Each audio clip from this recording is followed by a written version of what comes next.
Cyberpunk 2077 is a game that once you get addicted to it, pretty much your whole life is Cyberpunk. And everything you do is Cyberpunk. Kind of like being a K-pop fan, you feel me? Hey, those new G fans, they're built different. But shout out to them though. And also shout out to new G.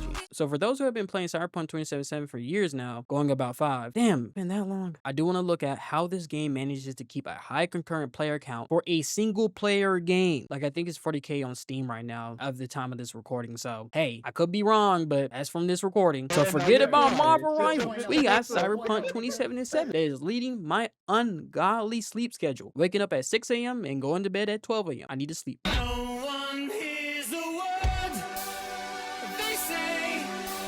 Has the memory gone? Are you feeling numb? Not a word. Cyberpunk 2077's story is very depressing. Not one single damn happy thing in this game besides maybe the talking gun. But Cyberpunk 2077 does have an engaging story, especially with Phantom Liberty. It is lengthy enough to where it doesn't overstay its welcome, but adds a lot of replayability to it because of the choices that you can make throughout the game. Choices that can ultimately affect the ending of the game by a huge margin. And the game does a good job of making the story not just about V, but about how Night City shapes V and those around them. Sure, you can say it's ultimately a character-driven narrative, but the character is Night City itself, not V, if that makes any sense. TLDR for those who have tit-top brain or just don't want to play the game for whatever reason. Your V is shaped by the interactions that occur in Night City and ultimately how you play the game. Just simple as that. And I'm mostly referring to the base game of Cyberpunk 2077. I'm not going to talk about the peak that is. Oh my god. Probably the best single player story DLC that I played. Like this is something that Cyberpunk Orion definitely should go into. Like, oh my god. The spy thriller stuff was magnificent. But please go play Phantom Liberty. Sure, you might be sleep deprived, but think of the feels though. The feels. Anyway, moving on. You look like a cut of fuckable meat, are you?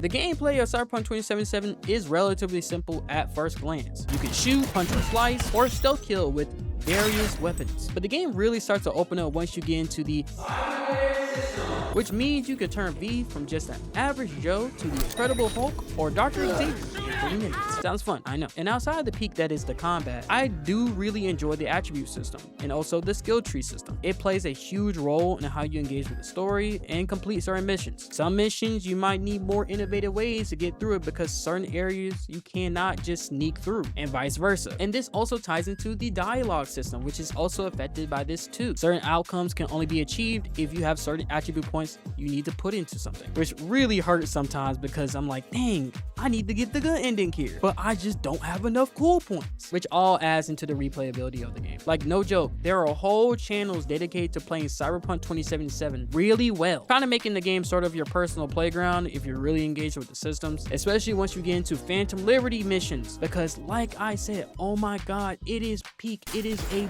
wonderful DLC that you definitely need to pick. I do want to take the time in this video to apologize for my glazing of Phantom Liberty. I understand that you guys really want me to talk about base Cyberpunk 2077 and not just glaze Phantom Liberty all day. So please do me a favor, go play it. You will not be disappointed, and also I can justify my glaze. So let's get into the mods and the community aspect of Cyberpunk 2077. What the fuck you doing in Shenzhen, China?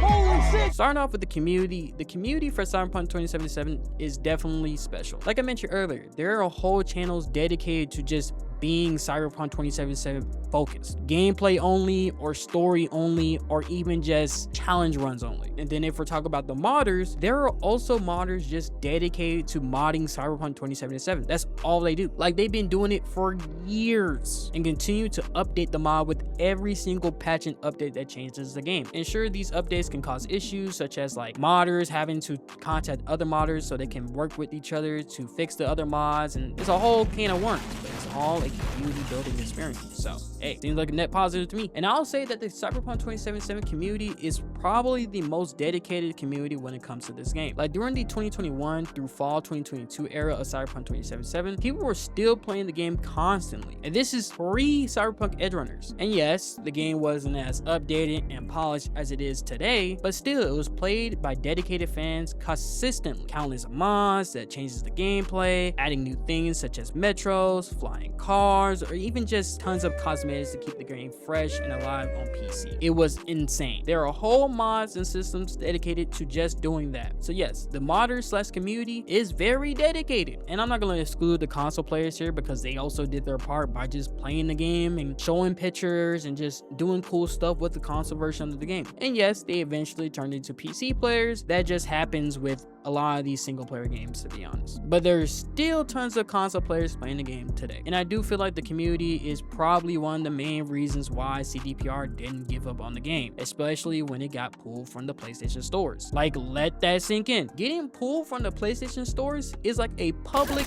execution. They honestly could have just stopped updating Cyberpunk 2077, canceled the DLC, or rushed the DLC to work on The Witcher 4 and the Cyberpunk 2077 sequel. But they didn't, because they still saw hope. And when they dropped the DLC, it was amazing. So yeah, go play Cyberpunk 2077. It's peak, or you can wait when it goes on sale. Either way, hey, go pick it up. You will not be disappointed. And also, if you enjoyed this video, it would really help if you subscribed and like. I would really appreciate it, and especially it helps the algorithm for me. So hey, you're doing me a good solid here. And also, you should go check out my other content. They're also high quality and also very much so bangers. And yeah, I hope you guys have a good one. Being a sign off. Peace.